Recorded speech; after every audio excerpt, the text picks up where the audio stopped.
Good morning, everyone. This is Raghu, Assistant Professor of Biotechnology from SRN BGNR Government College, Khammam. So, today's topic is isolation, identification, and preservation of bacteria. So, in this topic, we will discuss how to isolate the microorganisms and what are the different sources from which we can isolate the microorganisms. After that, we will identify the microorganisms. That means, what are the methods to be followed for the identification of bacterial species? And also, after identification, how we will preserve this bacterial species? So, these are the different methods that we are going to be discussed for the isolation, identification, and preservation of bacterial species. So, we can isolate bacteria from water, soil, as well as air. So, bacterial species are ubiquitous in nature, they are present everywhere. So, we can isolate these bacterial species from different sources like soil, water, and air. So, if you are going to isolate microorganisms from air, you will prepare a solid medium and expose that particular solid medium to air. So that means you prepare a solid medium, you sterilize that solid medium, you pour it in a petri dish. After the solidification process, you subject that petri dish to air, then close the petri dish and incubate at 37 degrees centigrade in incubator. After 24 hours, you will find some colonies on the medium. So that is one of the process. Sometimes you can use a liquid broth. You take a liquid broth in a conical flask and you can open the mouth of the conical flask for some time and after that close it and incubate that flask. Then you will get turbidity, which you can measure by spectrophotometer, and you can isolate the bacterial species from that particular broth medium. So that is another process. If it is from soil, you take 1 gram of soil and dissolve that 1 gram of soil in 100 ml of water or 1000 ml of water. Then you will get a group of bacterial species in those water which is dissolved with soil. From that, collect 1 ml and transfer into a test tube containing 9 ml of sterile distilled water. Or sterile, sometimes you can use sterile medium also. So in this case, you use sterile distilled water and you serial dilute it by transferring 1 ml, 1 ml, 1 ml as shown in this figure. So from the conical flask, you collected 1 ml and that 1 ml is dissolved in 9 ml. That gives a dilution factor of 10. That means 1:10 dilution. From that 10 ml, you again take 1 ml and transfer it into second tube. Then it will give 1:100 dilution. After that, if you go on transferring 1 ml, 1 ml from each test tube to preceding test tube or next test tube, adjacent test tube, then you will get 1:1000 dilution factor, 1:10,000, 1:1 lakh, 1:10 lakhs, which is shown in the above figure. So that is the dilution factor. So why we dilute this microbial sample? Because the number of bacterial species that is present in the sample will be more. If you perform this particular serial dilution method, you can reduce the number of bacteria and you can get pure cultures after cultivation of this serially diluted sample. So serial dilution is a process which is used for isolation of pure cultures. So this is the technique which is used for isolating the pure cultures. So this is how you serially dilute the sample. 1 gram of soil is dissolved in 100 ml of water or 1000 ml of water sometimes, and it is serially diluted by drawing 1 ml to adjacent test tubes one by one. So now this each tube can be used for inoculation, for isolation of your bacteria. So you will select a serial dilution from the above tubes. After incubation of the petri dishes, if you get a pure isolated colonies. So how to get these pure isolated colonies from the serially diluted samples? So we have different dilutions, 1:10, 1:100, 1:1000, 10,000, 1 lakh, 10 lakhs. So all the test tubes you can use for incubation.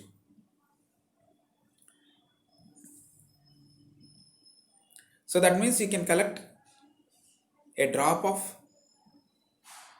sample from these test tubes and you can incubate it in nutrient agar medium where you get colonies of the bacteria. And you can clearly see in which dilution you get the isolated bacterial colonies. So you select that for further isolation of your bacterial species. So how to get these pure colonies? So how to obtain these pure colonies? So you have serially diluted your sample. So that is one of the test tube showing here in pour plate method. In pour plate method, what you will do is you prepare nutrient agar medium and you sterilize that particular nutrient agar medium. After sterilization, you cool down that particular nutrient agar medium such that there is no harm to the bacteria which is present in your bacterial suspension.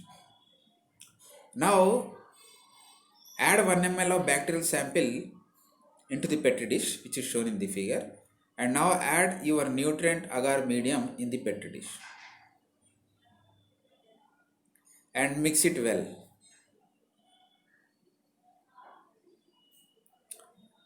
After that, you close the petri dish and incubate that particular petri dish. You can clearly see the bacterial isolated colonies. So from all the test tubes, all the serially diluted test tubes, you can follow this method for each test tube, one petri dish. And in which petri dish you got the serially isolated pure colonies, you can collect that particular petri dish. And you can use that serial dilution for further bacterial experiments. So in this method, so it is a pour plate method where bacterial suspension is placed in the petri dish and after that medium is introduced into the petri dish. Sometimes you can mix the bacterial suspension with the medium and after that you can pour that medium into the petri dish. Anything in liquid molten state of nutrient medium, you will introduce your bacterial suspension. So that is how to isolate the pure colonies by pour plate method. So other one is spread plate method. In this method, you will first prepare the nutrient agar medium, you sterilize it, you pour that nutrient agar medium on a petri dish under sterile conditions using laminar airflow chamber. After that, you introduce your bacterial suspension, a drop onto this nutrient agar medium, and now spread this nutrient sample evenly on the surface of the nutrient agar medium with the help of a spreader. So with the help of a spreader,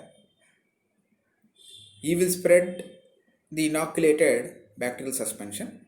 So you can use n number of petri dishes for your n number of serially diluted samples. And in which serially diluted sample you will get pure colonies, you collect that sample.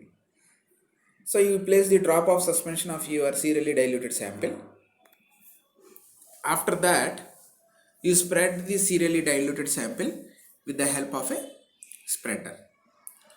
So now after spreading, you incubate this particular petri dish in incubator at 37 degrees centigrade and allow the bacterial colonies to grow. So this is how you obtain pure colonies by spread plate method. So this is called spread plate method. So the next one is streak plate method. So in this method, you will streak the bacterial sample on the surface of the nutrient agar medium. So again, as spread plate method, you prepare nutrient agar medium, pour it in petri dish, allow it to solidify. After that, you incubate your sample. That means you will take a loop and you dip that particular loop in your bacterial sample. After dipping, you collect that loop and streak on the surface of nutrient agar medium. So you can see the different streaking methods which is shown in the figure. So quadrant streak, the first one is quadrant streak on the four sides, and a normal streak and a spiralum streak and other modes of streaking methods. So at the end of the streak, you will get the pure colonies. So you can collect that from the petri dishes after incubation in the incubator. So these are the three methods for isolating pure cultures from the sample solution. So this is the difference between pour plate and spread plate method. In pour plate method, both the sample and nutrient medium are mixed, and then you will allow the petri dish to solidify, and after that you will incubate. In spread plate method, the nutrient medium is solidified. After that you will introduce your sample, and that particular sample is spread over the nutrient agar medium. So these are the pure culture methods that are followed for the isolation of the bacteria from the sample solution. So after isolation of pure cultures, you can subculture that bacteria species from pure cultures to n number of cultures with the help of different petri dishes, and you can identify that bacterial species or microbial species identification with the following techniques. So that means microbial identification can be done by microscopy. So that means after staining, and growth of bacteria on enrichment selective differential medium,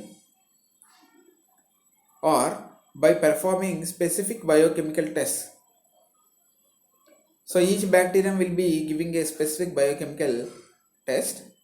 So you can identify these bacterial species with this biochemical test also.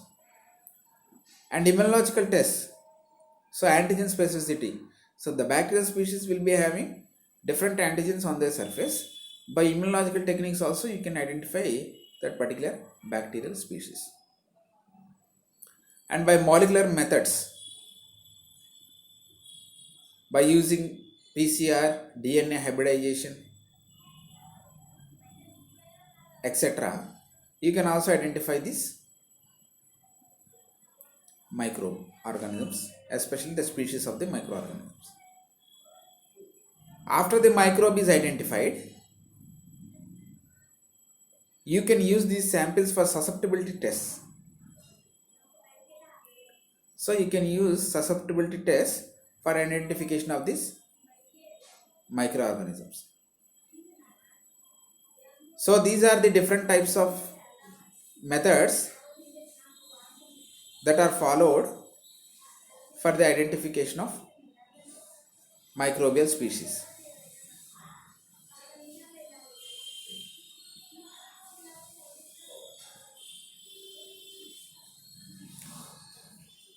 So the first method, that is staining process, which is used for the identification of bacterial species. Gram staining is the staining method that is widely used for the identification of the bacterial species. So gram positive bacteria and gram negative bacteria. How you differentiate between gram positive and gram negative bacteria? That is with the help of this gram staining, which is introduced by Christian Gram, where you use different stains for the identification or differentiation between gram positive and gram negative bacteria. In this process, first you will subject the bacterial species to fixation, either chemical fixation or heat fixation. So you will take a slide, you will place your drop of sample on the slide, and you use chemicals like glutaraldehyde for chemical fixation, or sometimes you use light heat or temperature for heat fixation. So after fixation of this bacterial sample to the slide, you use crystal violet for staining of the bacteria. So crystal violet is spread over the slide and is kept for 30 seconds. After that you will wash the crystal violet, and after that you treat with iodine for again 30 seconds, and you will wash on running tap water. So after iodine treatment, you clearly see gram positive bacteria, they did not decolorize. So crystal violet still remains with the gram positive bacteria, where gram negative bacteria decolorization takes place due to puncture of the bacterial cell membranes, where the stain will be removed from the gram negative bacteria. After that you use counter stain safranin. After counter staining, the gram negative bacteria only they will take the counter stain. So since gram positive bacteria already contains the crystal violet, they does not take safranin. Only gram negative bacteria they will take the counter stain safranin. So after performing gram staining, you can clearly see the gram negative bacteria are pink in color and the gram positive bacteria are purple in color. So here in this diagram, rods are seen, rod shaped bacteria are shown. You can identify the morphology also, whether it is cocci, spirillum, etc., with the help of this staining method. So this is the primary identification of the bacterial species, whether it belongs to gram positive bacteria or gram negative bacteria, and also shape of the bacteria. So that is gram staining. So after performing gram staining, after identification of your bacteria, whether it is gram positive or gram negative bacteria, you can perform biochemical tests. These are the biochemical tests which will differentiate the species of the bacteria. Each bacterial species will give a specific biochemical reaction. With the help of these biochemical reactions, we can identify the species of the bacteria. So these are the biochemical tests are like this: citrate utilization test, urea utilization, oxidase test, nitrate reduction test, catalase test, coagulase test, triple sugar iron test, etc. And this is the chart that is showing identification of bacteria based on the biochemical tests. So you can identify the morphology by gram staining and also shape of the bacteria by gram staining. So that is morphology. After identification of morphology, you can perform the biochemical tests like glucose utilization, sucrose utilization, lactose utilization, mannose utilization, indole test, methyl red test, VP means Vaux progressor test, citrate utilization test, urea test, gelatinase test, catalase test, and motility test, and oxygen requirement test. So you can see on the left side different bacterial species like Bacillus, Bacillus subtilis, Bacillus species, Staphylococcus, Micrococcus, Proteus, Enterobacteria, Serratia, E. coli, Pseudomonas. So these are the different bacterial species and their morphology. And you can clearly see, for example, if you see Micrococcus, you can compare the bacterial species based on the differentiate the bacterial species based on the biochemical test. Take for example Micrococcus and Staphylococcus. So glucose utilization, it is positive for Staphylococcus and it is negative for Micrococcus. Same like all the other biochemical tests, but the only biochemical test that is given positive by the Micrococcus roseus is catalase test. Only catalase test it is showing positive, rest of all it is showing negative, whereas Staphylococcus it is showing only indole negative, citrate negative, gelatinase negative, and motility negative. So this is how the bacterial species give their reactions and respond to biochemical tests. So like this, the unknown bacterial species can be identified by performing the biochemical tests. So this is the chart that is showing identification of different bacterial species based on the biochemical tests. And after performing biochemical tests, you can grow the bacterial species, and also bacterial species requires some special type of mediums, and also those species will grow on those special type of mediums only. For example, you can see some common type of medium, nutrient agar medium. It is a routine culture which is used for all the types of bacteria, whereas McConkey agar, you can see the composition: peptone, lactose, sodium thiocolate, agar, neutral red. So these are the composition of McConkey agar medium. So uses is, it is used for culturing gram negative bacteria such as E. coli. Only gram negative bacteria such as E. coli will grow on the McConkey agar medium. For example, blood agar. So it contains nutrient agar 5% sheep or human blood. So it is especially used for growing streptococcal species. So streptococcal species, they will give good result on the blood agar medium. And blood agar, only streptococcal species will grow. Chocolate agar, which is a modified blood agar, where blood is heated, it will turn to chocolate brown. That is used for the culturing of Haemophilus influenza and Neisseria species. So Neisseria, causative agent of syphilis, Haemophilus influenza can be identified based on their growth nature on the chocolate agar medium. And deoxycholate citrate agar for culturing Shigella and Salmonella species. Thiosulfate citrate bile salt sucrose for culturing Vibrio cholerae.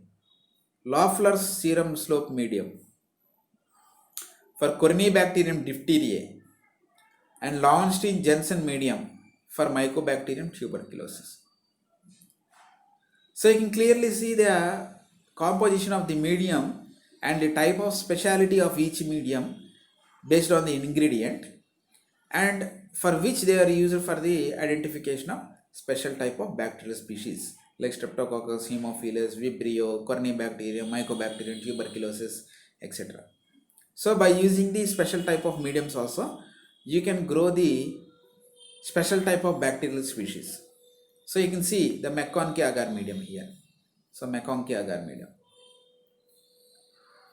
So McConkie agar medium, lactose fermenting colonies, non-lactose fermenting colonies.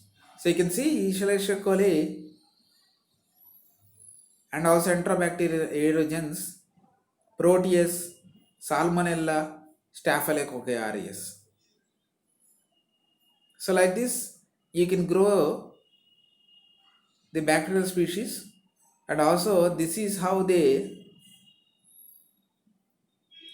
behave on the medium that is used for their growth. So that is McConkie agar medium, which is used for lactose fermenting and non-lactose fermenting bacterial species. So this is bread agar medium, which is used for the isolation of streptococcal species.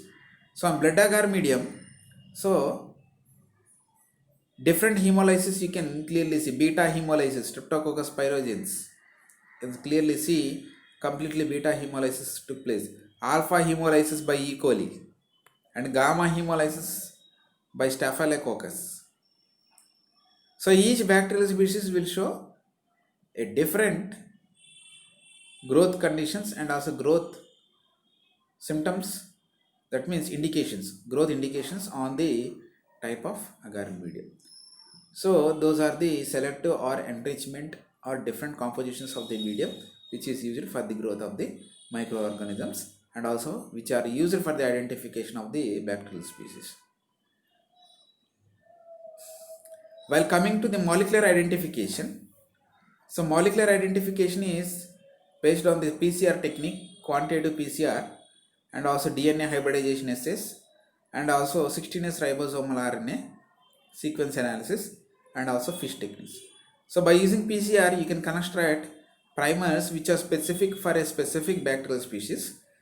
With the help of these specific primers, you can amplify the DNA of the bacterial species. If amplification took place, you can identify the bacterial species. So this identification can be also be quantified with the help of quantitative PCR. So that is identification of bacteria based on the PCR technique. And also by DNA hybridization methods, you use specific probes which are used for the hybridization of bacterial species DNA or identification of some special genes which are related to antigenic properties of special species of bacteria. For this technique, for easy identification and performing n number of experiments in a single experiment, you use DNA microarrays. So DNA microarray technology is a technique where in a petri dish you can use different probes for different bacterial species and you can incubate this bacterial DNA with these probes that are present in the wells, and you can read it on a DNA microreader chip. So chip reading can be done and you can able to identify which type of bacterial species is present in your sample. So next one is ribosomal RNA. You can identify the 16S ribosomal RNA sequence by performing some bioinformatic techniques where you can obtain the sequence of bacterial 16S ribosome, 16S rRNA. After that, you can blast or use FASTA techniques, algorithms for the identification of bacterial species. And by using FISH technique, fluorescent in situ hybridization, you can use fluorescent probes for identification of special genes for a particular for special species of bacteria or for a particular bacteria. Then you can use microscopy for identification of that bacteria using FISH technique. So that is how you will identify your bacterial species after isolation by performing gram staining, biochemical test, and molecular identification methods. So next one is, after isolation and identification, you store the microorganisms. That is the preservation process. So the preservation methods are like this: short-term preservation methods and long-term preservation methods. So short-term preservation methods include frequently transferring the bacterial species from one medium to fresh medium, immersion in oil, freezing at minus 20 degrees, drying, storage in distilled water. So that is short-term preservation methods. And long-term methods are used ultra low temperature freezing and also lyophilization. It is also called as freeze drying method. The first one is periodic transfer onto fresh medium. So that means subculturing. So always you can subculture the bacterial species onto the fresh medium. Whenever the petri dish is overloaded with the bacteria, you can transfer that bacterial species onto a fresh medium, or you can use serial dilution method. After serial dilution method, you can subculture onto a fresh medium. So but the main problem with this transferring is, after repeated subculture, there is a possibility of strain change of the bacterial species due to mutations, because the cultural conditions will be varying. If you are subculturing by maintaining all the cultural conditions exactly without any variation in temperature, pH and osmolarity, then there is less chances of strain deviation. So like this you can store the bacterial species, but you have to maintain these bacterial species for longer times without contamination. So the other method is overlaying the culture with mineral oil. So in this method you use sterile mineral oil. After growing the bacteria on the petri dish or a test tube by agar slants or any nutrient or differential medium, you use sterile mineral oil. That means you pour sterile mineral oil on the surface of the petri dish or on the surface of the capped tubes and seal it properly under sterile conditions, and you can maintain this culture for about 15 to 20 years. So that is the capacity of storage in mineral oil. So that is how you will store bacterial species in mineral oil. And also you can store the bacterial species in sterile soil. So this method is used especially for preserving spore forming bacteria and fungi. In this method, sterilized soil is used for storing the microorganisms. So soil sterilized, then spore suspension is added into it aseptically. Then the mixture is dried at room temperature and stored in refrigerator. So that means sterile soil and mixture of your bacterial sample, both are mixed under sterile conditions, and you can refrigerate that soil sample for about 70 to 80 years. The microorganism will be viable in this sterile soil. That means only those bacteria which will be spore forming. Okay, so the next one is saline suspension. In this method, to provide osmotic pressure to the microorganism, saline suspension is used. Because high salt concentrations will inhibit the microorganisms, so you use a saline suspension that will give equal osmolarity to the bacterial species.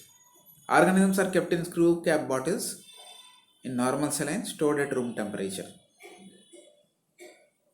So that is the method of saline suspension, storage in saline suspension.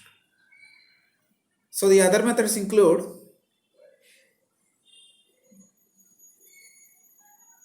drying in vacuum. So methods where organisms are suspended in metabolic state. So that means the organism is freezed at a metabolic state, and from that metabolic state again you can regain that bacterial species. So that is organisms freezing in suspended metabolic state. So one is drying in vacuum. In this technique, organisms are dried over chemical instead of air dry. Cell is passed over calcium chloride in vacuum and stored in refrigerator. So that means cells are placed on calcium chloride and a vacuum is passed, and that particular solid now you can store it in a refrigerator. So drying in vacuum. So the next one is lyophilization. It is also called as freeze drying technique. It works on the principle of sublimation. So what you will do here is cell grown in nutrient medium and then culture distributed in small vials. So the cells which are you have grown in nutrient medium are suspended in liquid, and those liquid which containing your bacterial species are placed in small vials. Now these vials are immersed in dry ice and alcohol at minus 78 degrees. The vials immediately connected to vacuum line and completely dried and sealed under vacuum. So this is called as lyophilization.